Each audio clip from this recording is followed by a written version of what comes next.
Haleluya. Puji nama Tuhan. Shalom Ibu Bapak yang saya kasihi dalam Tuhan Yesus Kristus. Selamat pagi semuanya.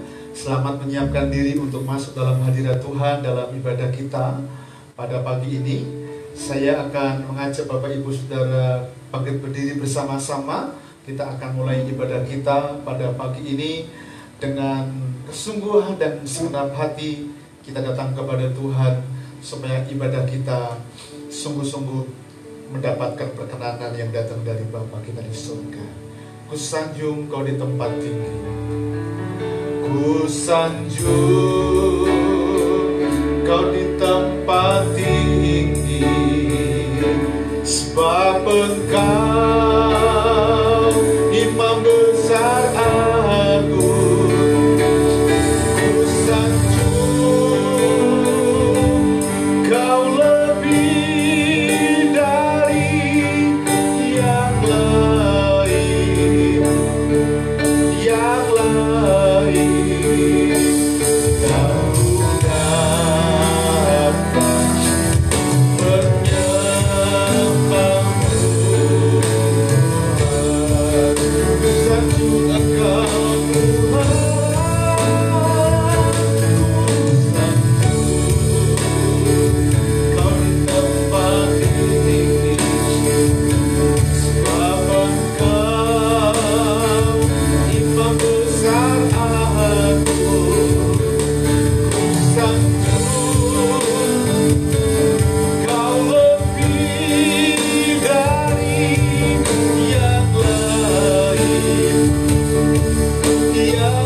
Sama-sama dengan seluruh umat Tuhan yang Engkau kasihi, kami datang membawa sebuah pengakuan. Kami mengakui bahwa sesungguhnya pertolongan atas ibadah kami datangnya dari Bapa. Dialah pencipta bumi dan segala isinya. Dialah Allah yang setia, Allah yang mulia, Allah yang ajaib, Allah yang luar biasa. Turunlah berkat sukacita, berkat damai sejahtera dilimpahkan dalam kehidupan kita semua saat kita datang beribadah dalam ibadah raya pagi yang dilakukan secara online, beribadah dari rumah masing-masing. Biarlah turun berkat sukacita mewarnai ibadah kita. Pertolongannya dari Bapa, di dalam Tuhan Yesus Kristus kami berdoa bersyukur. Haleluya, amin.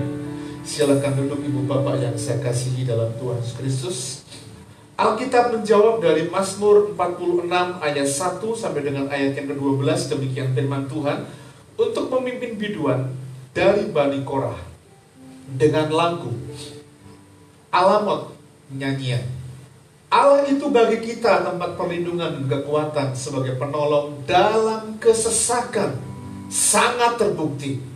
Sebab itu kita tidak akan takut sekalipun bumi berubah, sekalipun gunung-gunung goncang di dalam laut, sekalipun ribut dan berbuih airnya, sekalipun gunung-gunung goyang oleh geloranya. Kota Allah, kediaman yang maha tinggi, disukakan oleh aliran-aliran sebuah sungai.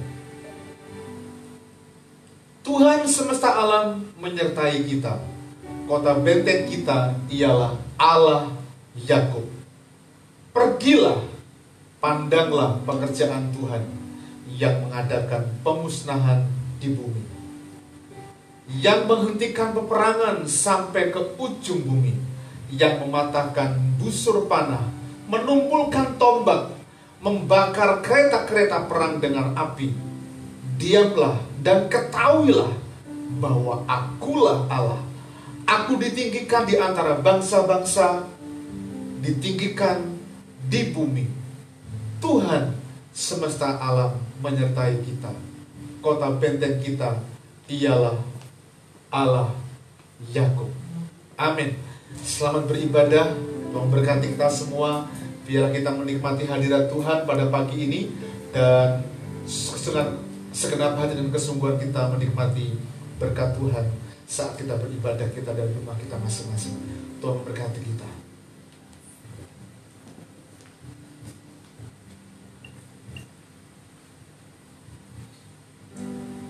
Shalom Bapak Ibu yang terkasih di dalam Tuhan. Mari kita datang kepada Tuhan. Meskipun kita tidak bertemu muka di dalam satu ruangan, tapi dialah itu tidak mengurangi akan kesungguhan hati kita untuk datang kepada Tuhan. Allah kita yang sungguh baik, yang akan melindungi kita dan menolong kita di saat-saat yang sulit.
Engkau Allah yang setia. Engkau tak pernah meninggalkan kami.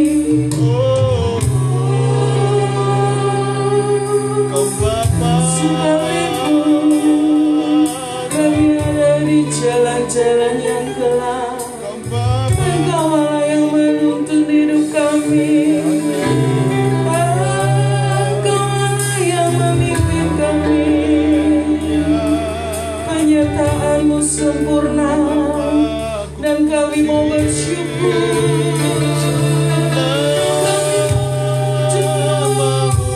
Kami mau tinggikan nama-Mu Tuhan. Allah kami yang hidup, Allah kami yang luar biasa, Allah kami yang maha besar. Kami bersyukur, kami memuji-Mu Tuhan, kami tinggikan nama-Mu.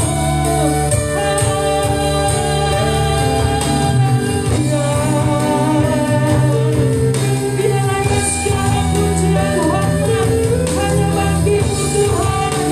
Allah kami yang hidup, Allah kami yang maha besar.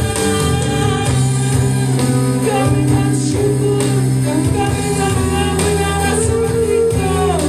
Kami bersyukur Tuhan, karena perkataan-Mu sempurna dalam hidup kami. Terima kasih, terima kasih Tuhan. Haleluya.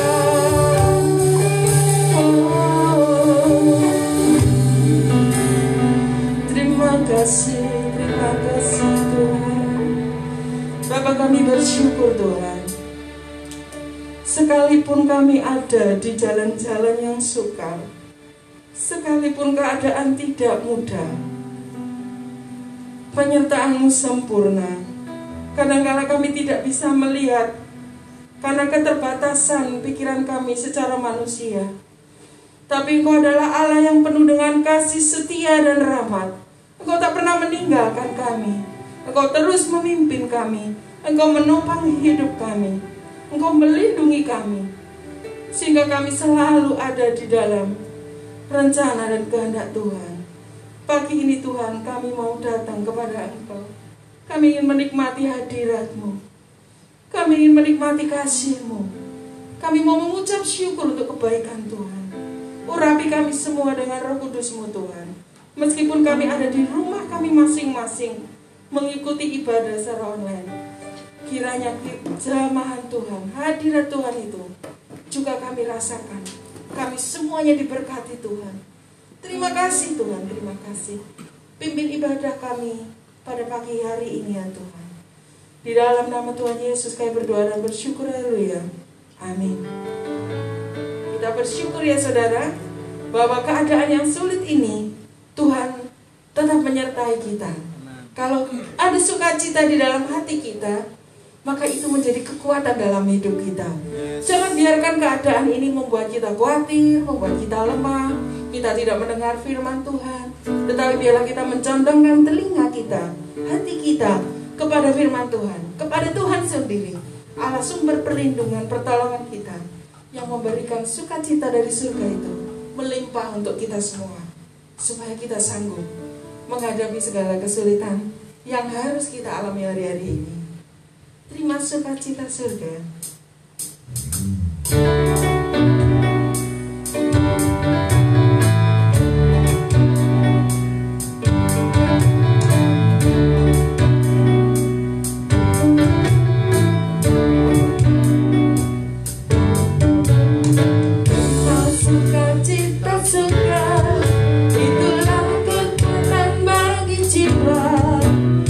Dapat rasakan kasih-Nya di tengah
dapat memampukan kita untuk tetap kuat, tetap sehat, tetap bersemangat.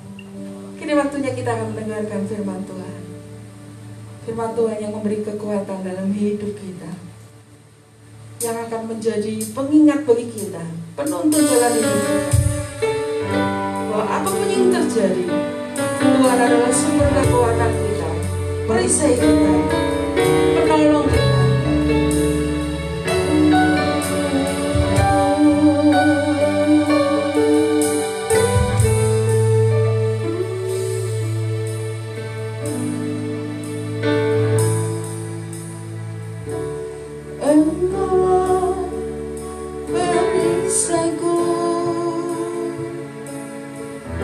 Saat pada hidup mengapaku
menyambut kebenaran firman Tuhan yang akan sampai kepada kita.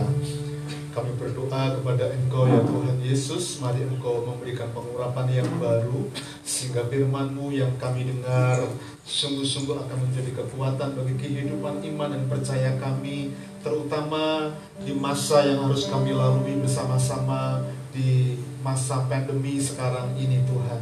Kami mau menaruh harapan kami kepada Tuhan. Kami mau menaruh pengharapan dan cinta kami hanya kepada Engkau. Sebab Engkau adalah Allah yang ajaib, Allah yang setia, Allah yang mulia. Engkau pelindung kami Tuhan Yesus. Terima kasih Tuhan. Engkau Bapa yang baik, Bapa yang murah hati.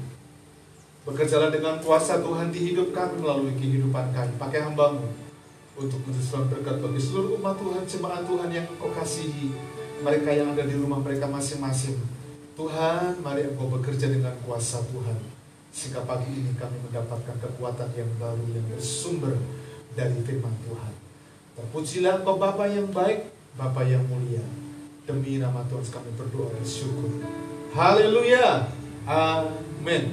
Puji nama Tuhan. Senang sekali bisa berjumpa dengan Bapak Ibu semua dalam ibadah pada pagi ini, dalam ibadah online. Walaupun kita berada di rumah kita masing-masing, saya berharap kita menyiapkan diri dan hati kita dengan baik, supaya kita sungguh-sungguh diberkati oleh Tuhan dan mendapatkan perkenanan dengan Tuhan. Dan mulai saat firman Tuhan atau ketika ibadah kita dimulai tadi, biarlah pembicaraan dengan sesama kita putus, tapi pembicaraan dengan Tuhan kita buka relationship kita dengan Bapa kita di surga. Karena hari ini, saat ini, waktunya untuk Tuhan berbicara kepada kita. Nah, Bapak Ibu Saudara yang dikasihi Tuhan, pagi ini saya akan mengajak Bapak Ibu Saudara belajar semua dari kebenaran firman Tuhan yang terambil dari kitab Yosua pasal yang ke-20 ayat 1 sampai dengan ayat yang ke-9. Kita berhenti sejenak untuk pelajaran seri khotbah di bukit, ya. Minggu depan kita akan bicara lagi tentang seri khotbah di bukit. Kita sampai di seri yang ke-11 minggu depan. Tapi hari ini saya berdoa supaya firman Tuhan yang akan saya sampaikan memberkati Bapak Ibu Saudara semua. Pagi ini saya beri judul khotbah saya adalah Yesus perlindunganku. Amin. Yesus perlindunganku. Mari kita akan baca ayatnya lebih dahulu dalam kitab Yosua pasal 20 ayat 1 sampai dengan ayat yang ke-9. Ini adalah sebuah eksposisi, sebuah hal yang perlu kita pertajam dalam kehidupan kita, supaya kita memiliki ketajaman yang kuat, kepekaan yang kuat dalam pengiringan kita kepada Tuhan, terutama di dalam masa kondisi keadaan yang kita hadapi sekarang ini. Ayat 1 dari kitab Yosua pasal yang ke-20 demikian firman Tuhan. Berfirmanlah Tuhan kepada Yosua demikian. Katakanlah kepada orang Israel begini, tentukanlah bagimu kota-kota perlindungan yang telah kusebutkan kepadamu dengan perantaraan Musa, supaya siapa yang membunuh seseorang dengan tidak sengaja dan tidak ada niat, sehingga kota-kota itu menjadi tempat perlindungan bagimu terhadap penuntut tebusan darah. Apabila ia melarikan diri ke salah satu kota tadi, maka haruslah ia berdiri di depan pintu gerbang kota dan memberitahukan perkaranya kepada para tua-tua kota. Mereka harus menerima dia di dalam kota itu dan memberikan tempat kepadanya, dan ia akan diam pada mereka. Apabila penuntut tebusan darah itu mengejar dia, pembunuh itu tidak akan diserahkan mereka ke dalam tangannya, sebab ia telah membunuh sesamanya manusia dengan tidak ada niat lebih dahulu dan dengan tidak menaruh benci kepadanya lebih dahulu. Ayat yang ke-6, ia harus tetap diam di kota itu sampai dihadapkan kepada rapat jemaat untuk diadili, sampai imam besar yang ada pada waktu itu mati. Maka barulah pembunuh itu boleh pulang ke kotanya dan ke rumahnya, ke kota dari mana ia melarikan diri. Lalu orang Israel mengkhususkan sebagai kota perlindungan. Kades di Galilea, di pegunungan Naftali, dan Sikem di pegunungan Efraim, dan Kiryat Arba, itulah Hebron di pegunungan Yehuda. Dan di sebelah sungai Yordan, di sebelah timur Yeriko, mereka menentukan Beser di padang gurun di dataran tinggi suku Ruben, dan Ramot di Gilead dari suku Gad, dan Golan di Basan dari suku Manasye. Itulah kota-kota yang ditetapkan semua orang Israel dan bagi pendatang-pendatang yang ada di tengah-tengah mereka, supaya setiap orang yang membunuh seseorang dengan tidak sengaja dapat melarikan diri ke sana dan jangan mati dibunuh oleh tangan penuntut tebusan darah sebelum ia dihadapkan kepada rapat jemaat.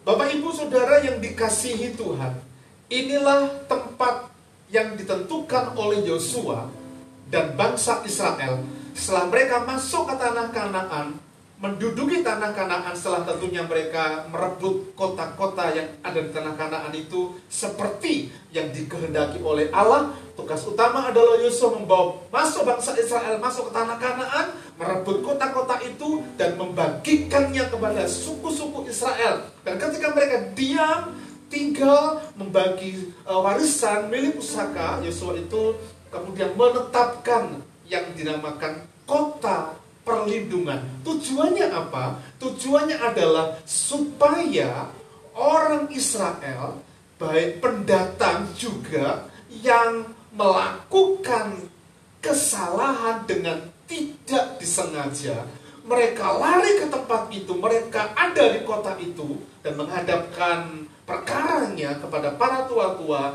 dan orang yang melakukan kesalahan dengan tidak disengaja dan tidak ada unsur kebencian. Memang pernyataannya di situ adalah membunuh, tetapi tidak ada unsur kesengajaan dan kebencian terlebih dahulu. Berarti tidak disengaja, maka orang yang dapat melarikan diri dan melarikan diri ke kota itu dan menghadapkan dirinya kepada para tua-tua dan mereka aman. Penuntut darah tidak bisa menuntut pembalasan ketika orang ini berada di kota perlindungan. Nah, Yesus kita, Yesus yang kita sembah, Allah kita adalah tempat perlindungan. Kita imani, kita amini itu, bahwa di kondisi yang tidak mudah sekarang ini, Yesus adalah tempat perlindungan yang aman. Saya awali dari pernyataan itu karena memang tidak ada tempat yang aman di muka bumi ini. Pertanyaannya, di manakah tempat yang paling aman di dunia ini? Jelas jawabannya tidak ada, kecuali di dalam Tuhan Yesus Kristus. Mungkin kita berpikir kita punya uang banyak, harta kita melimpah, ya. Kalau kita punya harta dan uang kita banyak, dan kita merasa aman, tentunya kita ketahui di luar sana ada banyak orang-orang yang terpapar COVID, mereka kaya, dan mereka juga tidak aman dengan masa yang mereka lewati dan kekayaan mereka. Jika ada orang yang mengatakan bahwa ketika aku punya kedudukan tinggi, jabatan yang tinggi, maka aku aman. Untuk sementara mungkin dilihat oleh orang banyak aman, karena punya uang yang cukup, punya kesempatan yang cukup. Tapi ternyata juga ada pejabat-pejabat di pemerintahan kita, bahkan pejabat-pejabat di negeri, di dunia ini, ada mereka yang mati terpapar oleh karena COVID-19 ini. Tidak ada yang aman. Kalau kita merasa kita berada di rumah seperti yang diharuskan oleh pemerintah, kita aman, safety dari berbagai macam di rumah, mungkin aman untuk sementara. Tapi hari ini kita harus belajar bahwa kita di rumah sakit, bahkan saat kita bencana, kita punya bunker bencana gunung meletus, supaya kita aman dari berbagai macam ketika gunung meletus, lahar yang mengancam sangat panas itu. Ketika ada di bunker, kita aman. Belum tentu juga. Bahkan kita saat banjir, kita punya kapal yang besar dan kita masuk di kapal kita bisa merasa aman. Belum tentu juga. kalau kita berada di kapal dan banjir besar yang menimpa negeri ini, dunia ini, tidak akan ada film Titanic dengan kapal pesiar yang besar dan mewah yang digambarkan dalam film itu, tapi hancur. Padahal pencipta dari kapal ini mengatakan kapal ini tidak akan hancur, kapal ini kuat. Dan orang-orang yang masuk di sana dalam film ini awalnya merasa mereka aman, nyaman katanya, ya, seperti kata mereka aman, tapi ternyata tidak. Nah, Bapak Ibu, bahkan kita di planet lain pun, kita bersembunyi di lubang semut pun, ya, ini saya berikan bahasa alegoris supaya kita memahami, gitu. Sekalipun kita berada di planet lain selain di muka bumi ini, atau bahkan kita di lubang semut sekalipun, ya, tetap kita tidak akan merasa aman. Nah, Bapak Ibu Saudara di dalam Tuhan Yesus Kristus, aman itu memiliki pengertian yang seperti ini. Aman, ya, aman itu bicara tentang ini, cukup. Kemudian bicara tentang sehat, bicara tentang damai. Baru kita akan merasa aman, nyaman dengan apa yang Tuhan kehendaki dalam kehidupan kita sebagai anak-anak Tuhan. Tapi kali ini kalau kita mau belajar cukup, berarti bukan berarti kita itu nggak pernah kekurangan, ya. Tuhan memberikan rasa cukup bukan berarti kita nggak pernah kekurangan, baru kita merasa aman. Kemudian kita sehat, kita baru aman. Enggak, sehat bukan berarti tidak pernah sakit. Kemudian damai bukan berarti juga tidak pernah ada konflik dalam kehidupan kita. Nah, Bapak Ibu Saudara yang dikasihi Tuhan, kalau kita belajar di dalam pelajaran yang kita pahami dalam kehidupan kita sebagai anak manusia, ada teori yang ditemukan oleh seorang namanya Abraham Harold Maslow, ya, teori 5 kebutuhan dasar manusia. Orang ini mengatakan bahwa kalau kita punya 5 kebutuhan dasar dari kebutuhan manusia, maka kita akan aman. Belum tentu juga, karena Abraham Maslow mengatakan begini, kalau orang di dunia ini hidup dan merasa aman jika kebutuhan fisiologinya tercukupi. Ya, kebutuhan fisiologi itu kebutuhan dasar banget, ya. Kemudian rasa aman kalau punya uang, punya rumah, punya harta yang melimpah. Tapi juga ada kebutuhan kasih sayang, tapi juga ada kebutuhan tentang penghargaan dan aktualisasi diri, ya.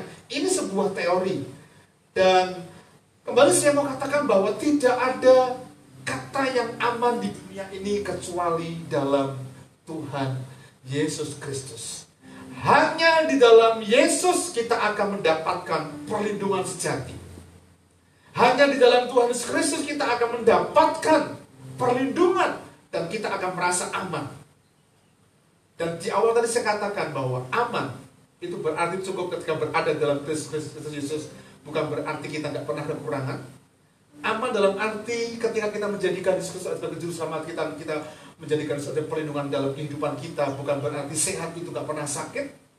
Dalam Kristus Yesus, ketika kita merasa aman dan jadikan Dia adalah perlindungan dalam kehidupan kita, bukan berarti damai dalam kehidupan kita nggak pernah terjadi konflik. Tapi kita dapat mengatasi semua itu dalam perspektif iman yang telah dibaharui oleh Kristus Yesus. Karena itu, jadikan Yesus Kristus sebagai kota perlindungan dalam kehidupan kita. Jadi pertanyaannya dalam kehidupan kita, sudahkah kita memiliki Yesus dalam kehidupan kita? Apakah kita yakin kita sungguh-sungguh memiliki Tuhan Yesus dalam kehidupan kita? Nah, Bapak Ibu Saudara yang dikasihi Tuhan, mari kita belajar pada pagi ini untuk memahami apa yang menjadi maksud dan kehendak Allah dalam kehidupan kita. Nah, bacaan kita pada pagi ini memberikan pemahaman kepada kita, ya, ketika orang Israel sudah aman, nyaman ketika masuk ke tanah Kanaan, mendapatkan milik pusaka. Yosua membagi milik pusaka itu dan mereka mendapatkan milik pusaka. Ya, ketika mereka hidup dan menetap di tanah Kanaan itu, tentunya ada hal-hal yang mereka perhatikan. Yaitu apa? Ketika ada kesalahan-kesalahan, ketika ada kedapatan mereka berbuat salah, dan mereka lari ke kota itu dan mereka akan nyaman. Karena itu, mari kita akan pahami dengan perspektif yang benar dalam pengiringan kita kepada Tuhan. Yesus adalah kota perlindungan dalam kehidupan kita. Larilah kepadanya saat kita menghadapi situasi yang tidak mudah, sesuatu yang tidak mudah dalam kehidupan kita. Bapak Ibu yang dikasihi Tuhan, jemaat yang dikasihi Tuhan. Yang pertama tentang kota perlindungan. Kalau kita menjadikan Yesus kota perlindungan, mari kita belajar gini. Kota perlindungan adalah kota keselamatan. Ya. Kalau kita menjadikan Yesus sebagai kota perlindungan dalam kehidupan kita, maka kita akan menerima keselamatan. Keselamatan tidak hanya ketika kita mati masuk surga, janjinya hidup kekal, enggak. Tapi keselamatan sementara kita ada di dunia ini.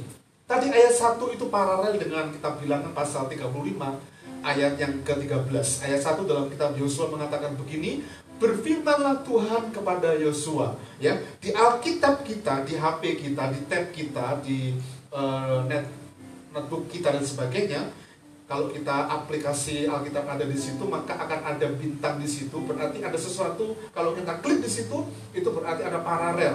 Ya, yang dimaksud Yosua di situ adalah ketika Tuhan berfirman adalah kota-kota yang kamu tentukan dalam bilangan pasal 35 ayat 13, dan kota-kota yang kamu tentukan itu haruslah 6 buah kota perlindungan. Ya, 6 buah kota. Angka 6. Mengapa 6? Ya. Angka 6 itu adalah angka manusia diciptakan. Dan angka 6 mengingatkan juga tentang kejatuhan manusia dalam kitab Kejadian.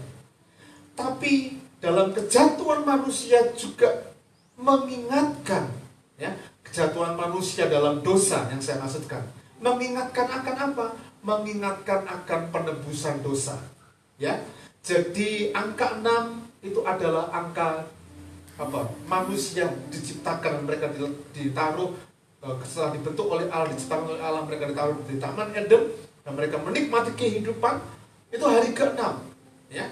Dan hari itu kemudian berlanjut dalam pasal 3 kitab Kejadian, mengingatkan tentang kejatuhan manusia dalam dosa.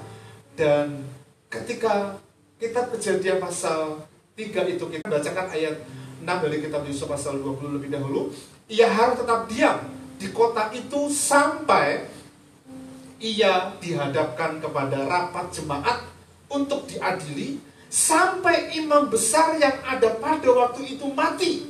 Maka barulah pembunuh itu boleh pulang ke kotanya dan rumahnya, ke kota di mana ia melarikan diri. Ya. Ayat yang ke-28 dalam bilangan pasal 35. Sebab pembunuh itu wajib tinggal di kota perlindungan sampai imam besar itu mati, atau sampai matinya imam besar. Tapi sesudah matinya imam besar, bolehlah pembunuh itu kembali ke tanah kepunyaannya, artinya bebas. Ya. Dalam kitab Yosua ini, ketika ada orang melakukan kesalahan tidak disengaja, pembunuh gitu ya, membunuh dengan tidak sengaja dan tidak ada unsur kebencian, maka orang itu boleh lari, dan penuntut balas itu nggak berhak ketika orang itu berada tinggal di kota perlindungan yang ditetapkan oleh Yosua. Yang menarik yang perlu kita perhatikan adalah, ya, ketika orang ini menghadapkan dirinya dan perkaranya ke tua-tua dan kemudian diadili, dan mereka tinggal di situ masih aman, belum ada penuntut balas. Yang menarik adalah sampai imam besar yang ada itu mati, baru mereka bebas. Angka 6, angka kejatuhan manusia, tapi mengingatkan juga tentang penebusan. Dalam konteks ayat ini, mari kita belajar bersama-sama. Karena konteks ini bicara tentang tempat perlindungan, itu hanya ada dalam Kristus Yesus. Yesus itu adalah imam besar yang telah menjadi penebus bagi kita. Ya, dia imam besar yang melakukan sekali untuk selama-lamanya ketika di atas kayu salib. Dia perintis, dia yang suluk, ya. Dia menjadi jalan membuka bagi kita. Dan kita menikmati keselamatan, menikmati anugerah, menikmati pertolongan. Dalam Ibrani pasal 4 ayat 14, karena kita sekarang mempunyai imam besar yang agung, yang telah melintasi segala langit, yaitu Yesus anak Allah. Baiklah kita teguh berpegang pada pengakuan iman kita. Karena itu, mari kita belajar bersama-sama. Jadikan Yesus sebagai kota perlindungan. Kata perlindungan itu adalah kita akan menikmati keselamatan. Kita akan aman di situ. Ya, ingat, aman bukan berarti sehat dan tidak pernah sakit. Aman bukan berarti kita cukup tapi tidak pernah kekurangan. Aman berarti kita damai tapi bukan berarti tidak ada konflik. Ada, Tuhan izinkan. Tapi dalam rangka kita selamat, kita menikmati semuanya. Dalam perspektif iman percaya kita kepada Kristus, mati ketika mati masuk surga, kita menerima kehidupan yang kekal, itu keselamatan. Tapi sementara kita ada di dunia ini, kita menikmati keselamatan, kita menikmati keamanan. Bukankah ketika Yesus mati di atas kayu salib menebus dosa kita, ketika darahnya tercurah, dia mati bukan hanya untuk menebus dosa kita, tapi ketika dia menggantikan dosa itu, maka segala penyakit, segala hal yang kita takutkan hari-hari ini, itu ditanggung Yesus saat dia mati di atas kayu salib, menanggung dosa kita. Nah, saya mengutip dari seorang yang bernama John Walford. Dia mengatakan begini tentang pekerjaan pengantara atau imam besar Yesus yang adalah penebus. Kristus itu, ya, mempersembahkan orang percaya, ini menurut John F. Walford, mempersembahkan orang percaya kepada Bapa sebagai objek kasih karunia Bapa. Ini menarik, ya. Mempersembahkan orang percaya kepada Bapa sebagai objek dari kasih karunia dan berpusat pada semua kebutuhan orang percaya.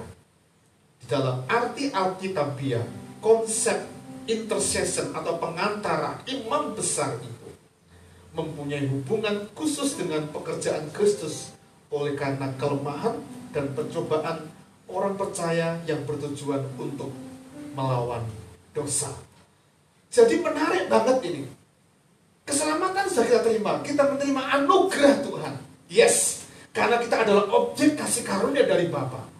Ya, Kristus sebagai imam besar itu telah datang ke dunia ini menebus dosa kita, itu mempersembahkan atau menebus dan mempersembahkan manusia yang telah diselamatkan kepada Bapa, yang manusia itu adalah objek kasih karunia. Ini menarik banget. Karena itu mari kita percaya Yesus Kristus sebagai kota perlindungan, tempat di mana kita akan menikmati keselamatan dalam kehidupan kita. Pertanyaannya buat kehidupan kita hari ini, sudahkah kita sungguh-sungguh dan benar punya dan memiliki Kristus Yesus? Bukan hanya menjadikan dia Tuhan, tapi jadikan dia sebagai kota perlindungan dalam kehidupan kita. Maka kita akan menikmati keselamatan itu. Yang kedua, dalam konteks ini, ayat ini, yang kedua kita belajar, kota perlindungan adalah kota keadilan Allah. Kota keadilan Allah. Ayat 4 sampai dengan ayat yang kelima, saya akan bacakan di ayat yang kelima yang saya kasih warna berbeda. Kalau kita punya ada di slide saya, kalau kita ikut ibadah secara onset gitu ya. Apabila penuntut tebusan darah itu mengejar dia, pembunuh itu tidak akan diserahkan mereka ke dalam tangannya, sebab ia telah membunuh sesamanya manusia dengan tidak ada niat lebih dahulu dan tidak menaruh benci kepadanya lebih dahulu, tidak ada kesengajaan. Maka orang itu dapat lari ke kota perlindungan itu untuk mendapatkan keadilan. Aman, mendapatkan keadilan. Karena itu ketika kita berada di kota perlindungan, bayangkan diri kita berbuat salah, fatal, membunuh orang itu fatal, tapi tidak ada kesengajaan, tidak ada unsur kebencian, kita boleh lari ke tempat itu. Bapak Ibu Saudara yang dikasihi Tuhan, Yesus Kristus yang kita puji, yang kita sembah adalah Allah tempat di mana keadilan itu kita dapatkan. Yesus adalah tempat keadilan bagi orang yang diperlakukan tidak adil. Saya ulangi, Yesus Kristus adalah tempat keadilan bagi orang yang diperlakukan tidak adil.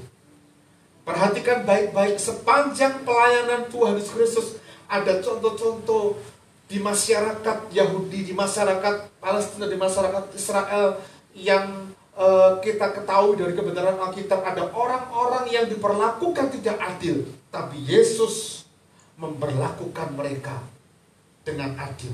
Contoh misalnya, ya, pemungut cukai yang namanya Sakius, pemungut cukai, pemungut pajak itu dibenci oleh masyarakat karena mereka punya legitimasi dari pemerintahan Roma untuk mengambil lebih banyak dari apa yang ditetapkan oleh pemerintahan Roma, dan itu untuk kepentingan pribadi. Maka masyarakat Yahudi betul-betul benci. Ya, itu. Tetapi menarik sekali adalah Yesus itu mau datang di rumah Sakius, bahkan makan di rumah Sakius. Dan Yesus ketika hadir di rumah Sakius, ada perubahan hidup yang nyata, yang signifikan dari seorang yang namanya Sakius. Dahulunya dia cinta uang, tapi hari itu dia mengatakan, setiap orang yang pernah aku peras, aku akan mengembalikan 4 kali lipat pada orang itu. Berarti dia tidak lagi tamak dengan harta ketika Yesus hadir di hidupnya. Dan Sakius diterima oleh Yesus sekalipun dia diperlakukan tidak adil oleh masyarakat. Contoh yang lain, yang keren adalah wanita yang kedapatan berzina. Banyak orang membawa wanita ini sebagai objek, mempersalahkan wanita, tapi juga mencobai Yesus. Tuhan, kalau ada wanita yang kedapatan berbuat zina ini, apa yang kita harus lakukan? Hukum Musa mengatakan rajam batu, mati. Tapi yang menarik, Yesus mengatakan begini kepada semua orang, bahkan mayoritas kaum pria. Ya, kalau kedapatan berbuat zina, mana prianya kok nggak dibawa? Kok justru wanitanya yang dibawa? Karena ini menjadi objek untuk menyalahkan Yesus. Rajam batu hukumannya. Dan Yesus mengatakan kepada semua orang, baik orang biasa ataupun pejabat gereja, pejabat agamawi, pejabat bait Allah, ahli Taurat, orang Farisi yang bawa perempuan berdosa kedapatan berbuat zina ini, dia mengatakan begini, siapa yang tidak pernah berbuat dosa sekalipun, biarlah dia melemparkan batu yang pertama. Dan kalau bahasa saya, siapa yang tidak pernah berbuat dosa sekalipun, 1 kali pun, bukan hanya melempar batu, tapi tambahnya, ya, yang paling gede yang bisa kita angkat, bruke orang itu. Ya. Tapi ternyata tidak ada 1 orang pun yang melakukan itu. Dan dia mengatakan, aku juga tidak melakukan. Setelah dia mengatakan, mana? Apakah ada orang yang melempar kamu? Aku juga tidak melakukannya. Pergi dan jangan berbuat dosa lagi. Ini menarik. Wanita yang diperlakukan tidak adil datang kepada Yesus mendapatkan keadilan. Ada banyak, bahkan para murid pasca kenaikan Yesus dan kebangkitan kenaikan Yesus, banyak mereka yang diperlakukan tidak adil. Mereka dibunuh, mereka dianiaya, diperlakukan tidak adil. Tapi mereka mendapatkan keadilan dari Allah. Mereka ditopang, mereka ditolong, bahkan pergerakan Kristus di tengah dunia pada waktu itu diketahui oleh banyak orang.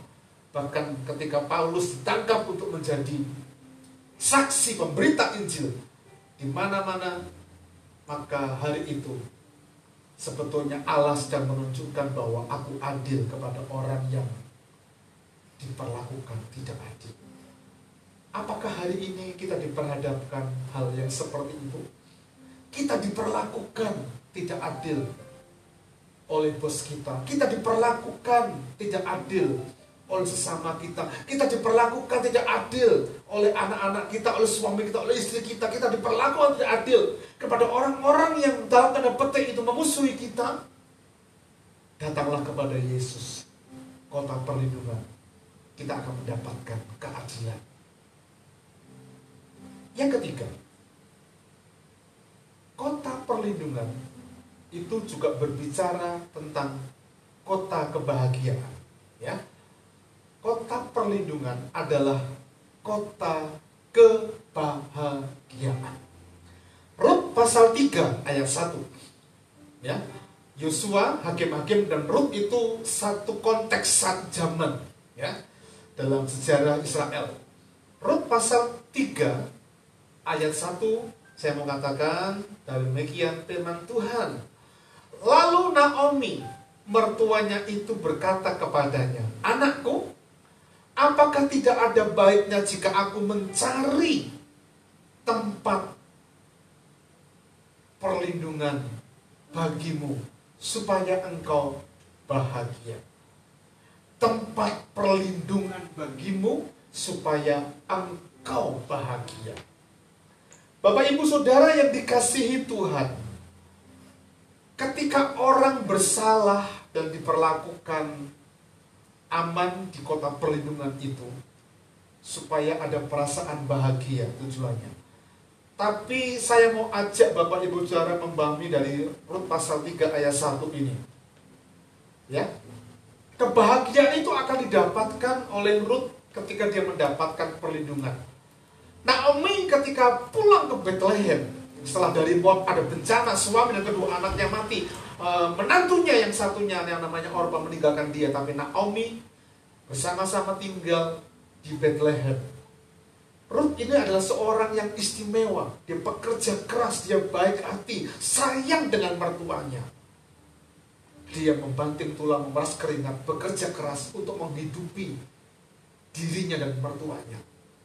Dia sayang banget. Pertanyaannya, ada apa begitu? Memang ada sesuatu yang istimewa kalau kita telah lebih jauh lagi. Bapak Ibu Saudara yang dikasihi Tuhan, Rut ketika berada tinggal di Bethlehem bersama dengan Naomi. Naomi itu ngomong begini, nak, anakku, apakah tidak ada baiknya jika aku mencari tempat perlindungan bagi kamu, supaya kamu bahagia, supaya kamu menikmati kebahagiaan. Dan kota perlindungan itu adalah kota kebahagiaan. Maksud Naomi adalah ketika dia tinggalkan Bethlehem menuju ke Moab, itu ada tanah yang menjadi milik pusaka, yang warisan dari suaminya yang bernama Elimelek itu yang berhak dimiliki oleh dia. Cuman harus ditebus. Ya, harus tebus. Dan orang yang menebus itu nantinya akan mendapatkan Naomi. Mendapatkan Rut, menantunya. Dan terjadilah pernikahan antara Boaz dan Naomi, dan mereka menikmati kebahagiaan. Menikmati kebahagiaan. Bapak Ibu Saudara yang dikasihi Tuhan, apa konsep bahagia dalam kehidupan kita? Apakah seperti teori dari Maslow? Ya, ketika kebutuhan fisiologi tercukupi, ketika kebutuhan dasar 5 dasar itu tercukupi, apakah kita merasa bahagia, aman? Belum tentu. Apakah kita punya harta, punya kedudukan, bahkan punya hubungan pernikahan yang harmonis, kita bahagia? Belum tentu. Saya mau ulangi bahwa kebahagiaan dalam kehidupan kita tidak diukur dari sebuah materi. Kebahagiaan yang kita terima tidak diukur dari apa yang kita dapatkan di dunia ini. Itu hanya penunjang. Ya, itu hanya penunjang. Kalau kita kaya, kalau kita punya harta banyak, kedudukan yang tinggi dalam pemerintahan dan sebagainya, itu hanya fasilitas sebagai sarana supaya kita menikmati kebahagiaan. kebahagiaan saat kita berada menjadikan Kristus itu sebagai Tuhan dan Juru Selamat dalam kehidupan kita. Jadikan Yesus Kristus sebagai Tuhan dan Juru Selamat dalam kehidupan kita.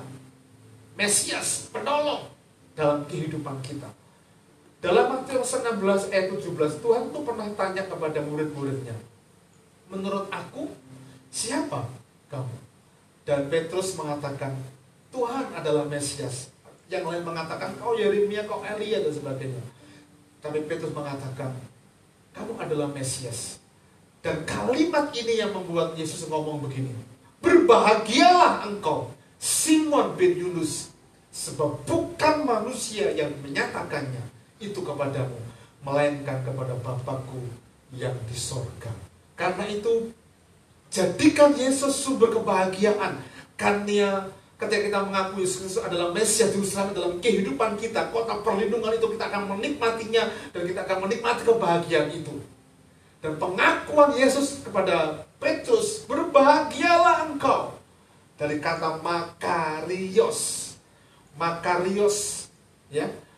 Makarios itu punya pengertian beberapa hal, ya.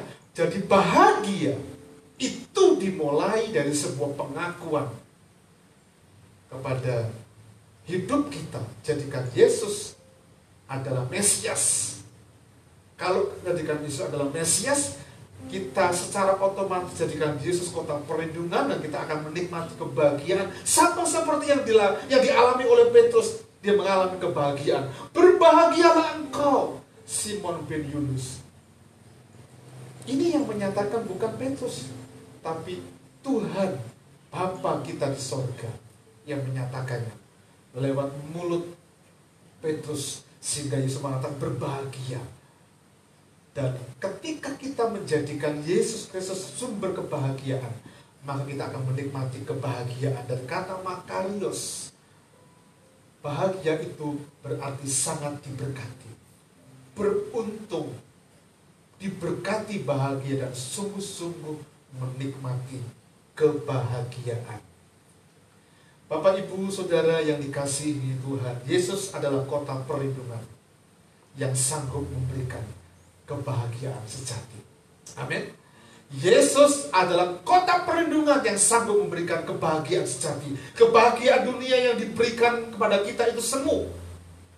Tapi saat kita menjadikan Yesus Kristus adalah kebahagiaan sejati, kita akan mendapatkan perlindungan itu. Dan Yesus kota perlindungan itu sanggup memberikan kebahagiaan sejati. Karena itu, jangan takut, jangan cemas, jangan khawatir, jangan susah. Karena kita punya Yesus yang lebih dari cukup. Bahagia bukan berarti tidak pernah mengalami masalah, tetapi oleh karena memiliki Kristus Yesus dalam kehidupan kita, kita akan merasa aman, nyaman. Jadikan Yesus kota perlindungan, karena Dia akan memberikan kebahagiaan dalam kehidupan kita. Yang terakhir, kota perlindungan adalah kota keamanan. Ayat 9, ya. Ayat 9 dan ayat yang dari 1 Samuel pasal 23 ayat yang ke-14 mengatakan begini. Ayat 9 ini saya akan membaca dari dua terjemahan baru dan terjemahan bahasa Indonesia masa kini.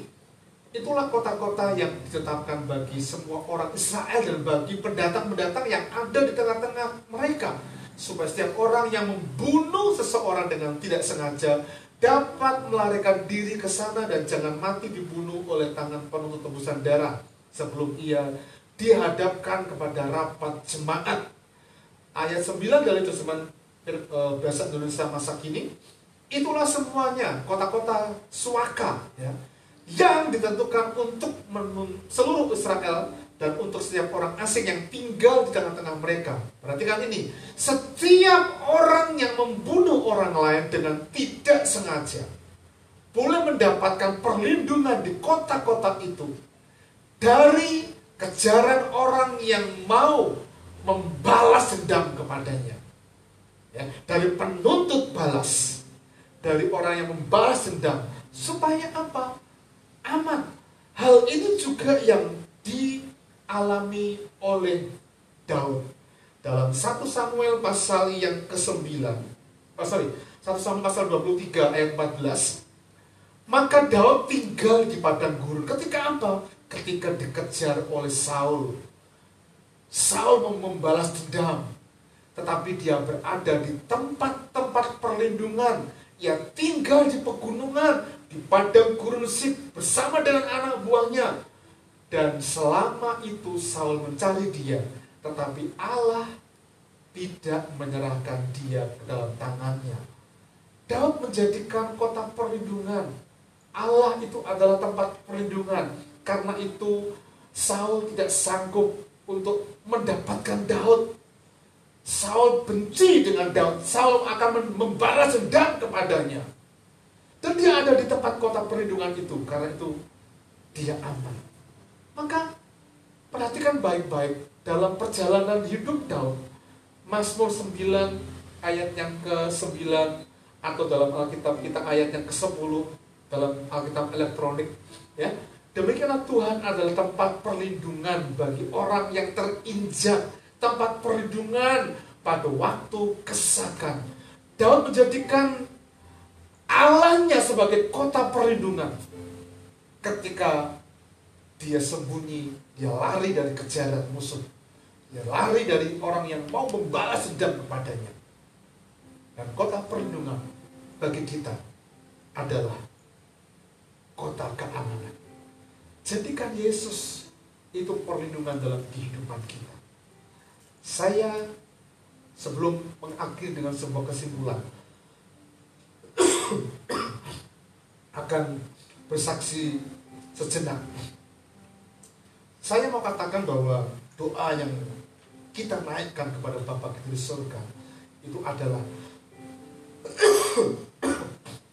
tempat di mana kita akan mendapatkan perlindungan dari Yesus.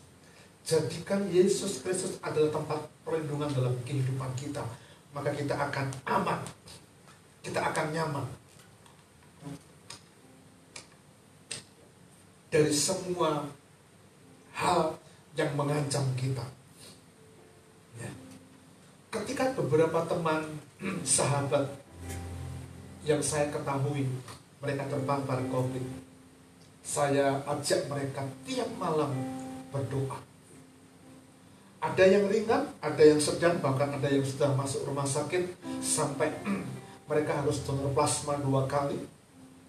Tapi yang menarik adalah tiap malam kami berdoa untuk mereka, minta supaya Tuhan menyatakan perlindungan kuasa-Nya yang ajaib dalam kehidupan mereka. Dan saya dorong mereka, saya beri motivasi kepada mereka. Saya dalam doa itu saya selipkan firman Tuhan yang menguatkan mereka.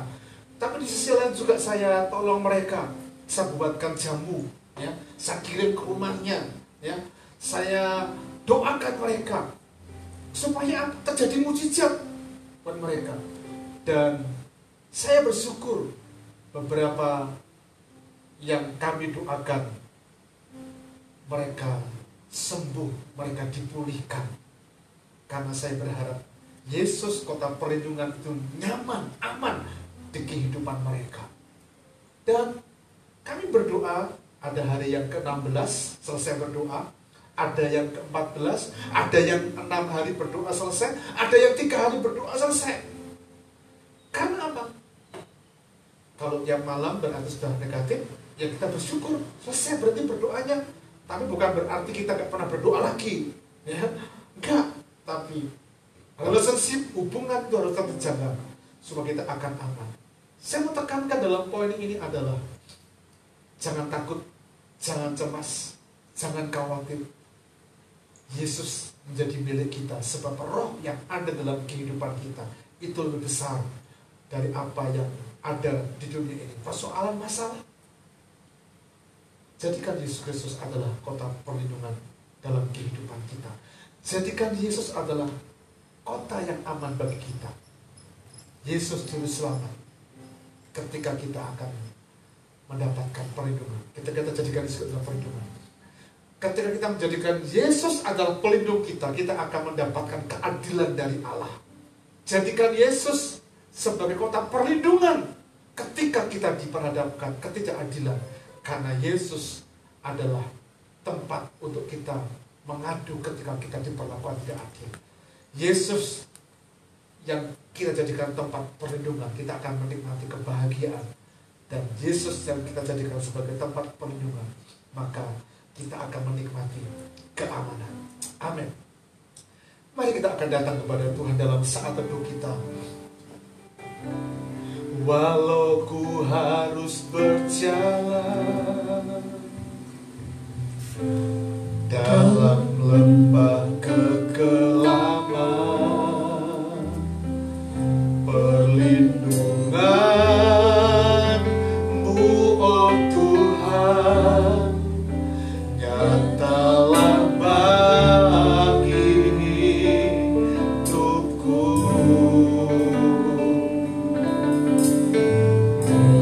Tiada pernah sedetik pun,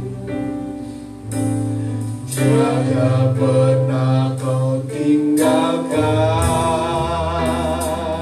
Sungguh mulia dan sempurna, hanya Kau layak disembah. Yesus, Engkau juru selamatku,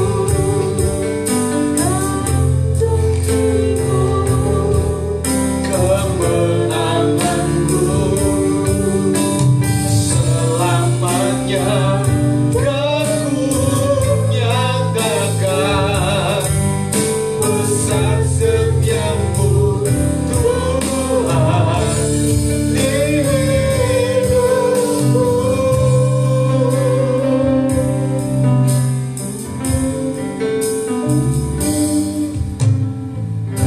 Walau ku harus berjalan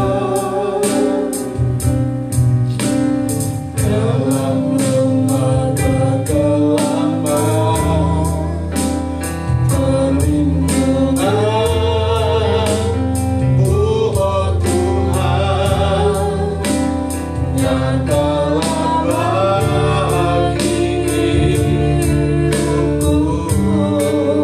Tiada pernah sedetik pun, tiada pernah Kau tinggalkan. Sungguh mulia dan sempurna, hanya Kau layak disembah. Yesus, Engkau juru selamatku, dalam janji-Mu kemenanganku, selamanya kan ku nyatakan besar setiamu Tuhan di hidupku. Bapa di surga, kami mau jadikan Engkau adalah tempat perlindungan dalam kehidupan kami. Yesus, Engkau adalah tempat perlindungan. Yesus, Engkau adalah kota perlindungan dalam kehidupan kami. Engkau benteng keselamatan dalam kehidupan kami. Kami mau jadikan Engkau tempat perlindungan kami, Tuhan, supaya kami aman, nyaman mendapatkan keselamatan dunia dan akhirat. Supaya kami aman, nyaman ketika kami diperlakukan tidak adil. Supaya kami aman, nyaman, dan menikmati kebahagiaan di tengah dunia ini, Tuhan Yesus. Dan supaya kami aman, nyaman, menikmati keamanan, penjagaan yang hebat, yang istimewa dalam kehidupan kami. Kami mau meletakkan itu di dalam Engkau, ya Tuhan Yesus, karena Engkau saja tempat perlindungan dalam kehidupan kami. Harta yang kami miliki adalah fasilitas, keuangan, rumah, tempat tinggal, pekerjaan, kedudukan, jabatan. Ini adalah fasilitas yang Tuhan izinkan kami nikmati saat kami menjadikan Engkau Tuhan yang adalah tempat perlindungan dalam kehidupan kami. Karena itu kami mengucap syukur memiliki Engkau Tuhan. Kami mengucap syukur memiliki Yesus dalam kehidupan kami. Bapa, bekerjalah dengan kuasa-Mu di hidup kami, memampukan kami supaya kami boleh selalu melihat kebahagiaan mewarnai kehidupan kami, kebahagiaan mewarnai rumah tangga kami, kebahagiaan mewarnai anak dan cucu yang Tuhan percayakan kepada kami. Bapa, terpujilah Engkau Bapa yang baik, Bapa yang mulia. Kami menikmati berkat Tuhan. Kami bersyukur untuk firman-Mu yang datang kepada kami. Demi nama Tuhan kami berdoa bersyukur. Haleluya. Amin. Tuhan berkati.